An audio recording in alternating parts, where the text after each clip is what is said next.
Assalamu alaikum rahmatullahi ve barakatuhu. Qadrli qonaqlar. Anları kişilerini qarab, nişik tatar tilinden şunday motor etib сөйләшеп, миңа инде шундай ничек әйтим инде культурныйма, национальный стыд килде.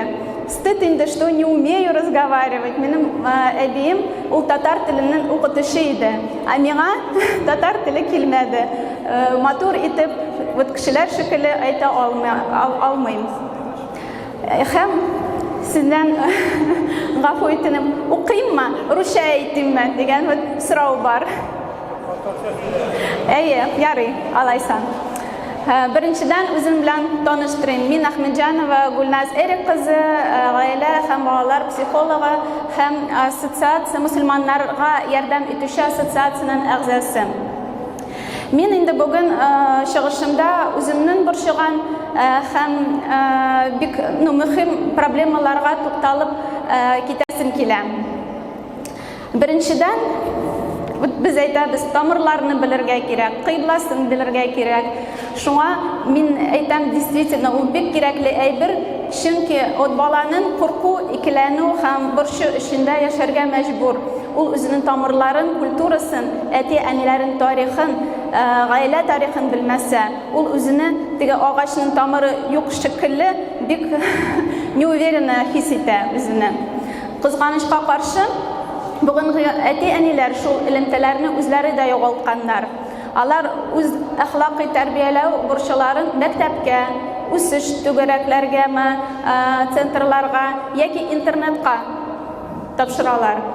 И шул нәтиҗәсеннән нәрсә мин күрәм консультациядә, ул яшь үсмерләрнең үзләренең ялгыз, беркемгә дә кирәкмәгән үз урыннарын таба алмый итеп хис итәләр. Узган буыннар тормышларына карасак, үз гаиләнең тарихын белү, гаилә әгъзаларының үзара җылы мөнәсәбәтләре, элеккән кешеләренә ярдәм итү, уртак хезмәт, булары барысы да җаваплы, үз көченә ышанган, төрле яктан өлгергән шәхеснең нигезе. Икенче куркыныч юнәлеш, ул әти-әниләр үз баласының кыйммәтлеген башка баладан югары күрергә өйрәтәләр.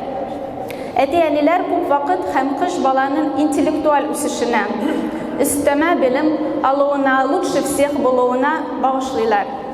Бу юнәлеш тискәре нәтиҗәләргә китерергә мөмкин. Беренчедән, бала үз теләкләрен аңламый һәм әти-әниләрнең теләгән хыялын тормышка ашырга мәҗбүр. Икенчедән, ул үзен уңай нәтиҗәләре булганда гына кабул итә. Бала мактауга бик бәйле һәм тәнкыйтьне авыр кичерә башлый. Гел достижение гына, мин ул достижение гына белә үзендә. Икенче юнәлеш, ул намуслы хезмәтнең дәрәҗәсе төшү. Менә хәзер консультацияларга килә яшьләр, яшь үсмерләр, алар инде эшкә һәм бурычларга карашы бик салкын. Авырлыкны үз өстенә аласалары килми аларның. Алар безнең дәүләттә киләчәкләрен күрмиләр. Каядыр барып, икенче җиргә, икенче в другие страны китәбез дип әйтәләр, шунда нәрсәдер табырбыз дип шулай хыялланалар.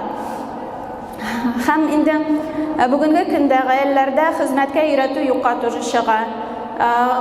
Кешеләр белән, әти-әниләр белән сөйләшкәндә алардан сорыйсың, алар нәрсә эшлиләр өйдә, нинди обязательство бар аларның. Алар инде дәрес эшләсә, түгәрәкләргә җирсә, все, больше бер нәрсә дә кирәкми, аларны эшкә өйрәтмиләр. Шуңа күрә бик хәзерге вакытта бик трудолюбие дигән әйбер, труд дигән әйбер, ул бик дәрәҗәсе төшә аның.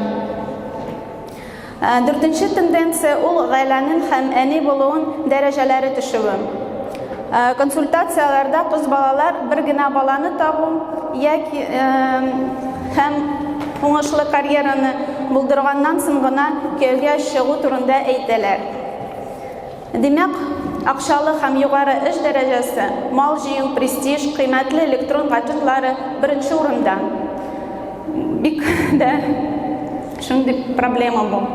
Әлеге әйткән тенденциялар безнең балаларыбызны шамасыз кулланучыларга, русча әйтик, потребительләргә, либо общество потребителей дип әйләндергән.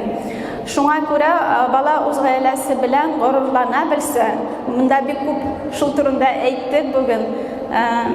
Әти-әниләрне аның өчен бик якын һәм үрнәк булса, әйттеләр безгә үрнәк булмыйк, үрнәк булыйк. Ул инде бала тормышта иншалла югалмас.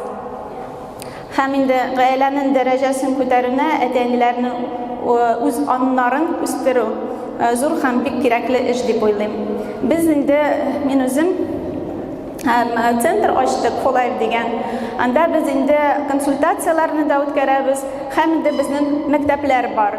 Беренчедән бәхетле гаилә серләрле әти-әниләр мәктәбе, булачак әниләр мәктәбе һәм үз сүзенә аңларга булыша торган курслар ачтык. Һәм инде хәзер институтта ачабыз, кемгә психологик белемен алучыларга онлайн институт ачабыз.